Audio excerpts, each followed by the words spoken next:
I really like Wildcat. I gotta say, it's got a lot of really good things about it. It's got great pacing, great airtime, it's smooth as glass, a great first drop. You know, I can't do this anymore. I haven't been on a whole lot of coasters, less than 100 not to be exact. That being said, I've been on some really good ones like El Toro and Skyrush.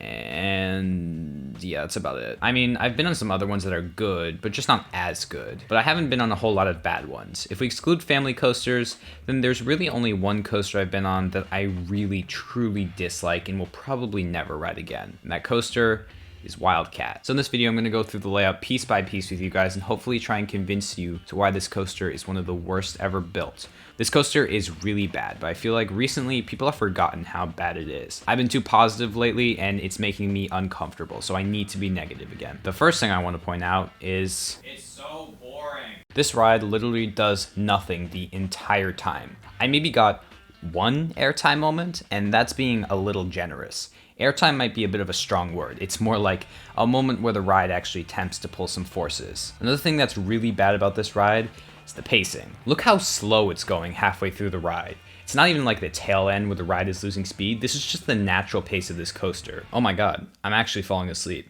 This is so bad and so painful to watch. And it's not even like they didn't have a lot to work with. 3,000 feet of track and 106 feet are not stats to scoff at for GCI. You know what ride basically has those exact same stats? Mystic Timbers. So yeah, I don't want to hear that as an excuse. It's just a waste. I have no idea how they managed to make such a large coaster just so boring. The pacing is awful. It's forceless and it's an uninspired layout. There's nothing interesting in this ride going on at all, and probably the biggest thing I haven't mentioned yet is just how rough this ride is. I could not tell you why this ride is so rough. Yes, it's old. This is an old coaster, but there are a lot of old coasters. Comet is even older, and that one's not even like a 1/1000th of the roughness of Wildcat. So why this is so rough is truly beyond me. Maybe Hershey runs them with triangle wheels or something. I wouldn't be surprised. But everyone knows this ride is rough and old and everything. But I feel like people don't quite understand the magnitude of just how bad this layout is. So now I'm going to take you on a ride on Wildcat to see what's really up with this horrible coaster. So you go right into this turn with this small bump before the lift.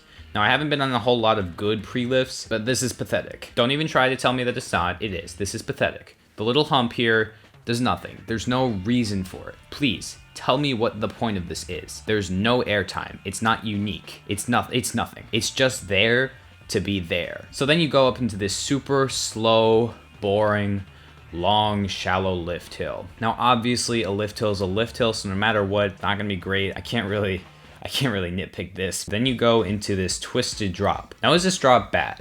No, it's not. Is it a fun drop? Well, it would be if it weren't so unbearably rough. There is no possible way for me to exaggerate how rough this ride is. Words cannot describe how bad it is. The pullout at the bottom feels like you're in a washing machine, rattling around and dying. It's really rough. So then you go into this, I hate this. This long, stupid, drawn-out turnaround. Why is this here? Why did you do this, GCI? What do you gain from making this so high off the ground? It kills any and all pacing.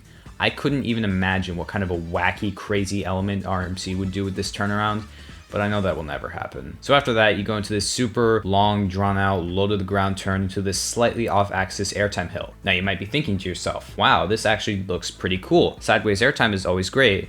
Not here. You thought this would actually be fun? No, not on this coaster. This section is so unbearably rough that it squashes any chance for enjoyment. The airtime on this hill is half-baked at best. So then after that, you go into this stupid, slow turn. The airtime hill really kills the pacing, so the next bit you're gonna have to deal with this stupid slow pace. After that, you drop down to this little ditch thing. Yeah, it's pretty rough down here. It's like a pothole. It's kind of stupid. You do get back a little bit of speed, but it's still not enough to make up for the loss in speed that just occurred. You go into this little sideways speed hill thing.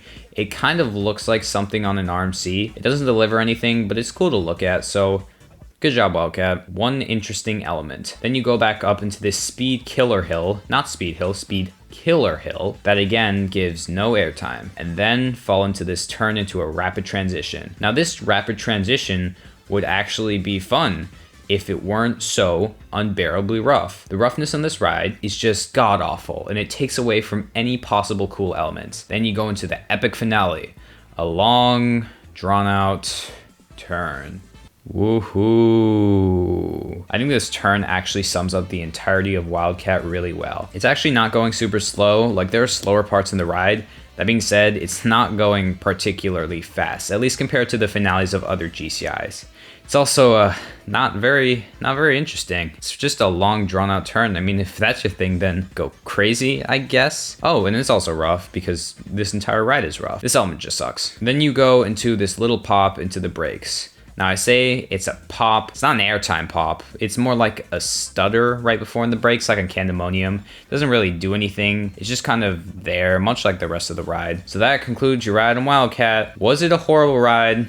No. Considering this was GCI's first ride, it's not horrible. I mean, it is, but it's fine, it's passable. It's the worst I've been on, but again, keep in mind I haven't been on too many. The main thing that makes this ride so bad is the boring layout and the roughness. The layout, it's just so horrible. And anything that could be possibly interesting is ruined by the roughness. This layout makes Lightning Racer look like Mystic Timbers laced with cocaine.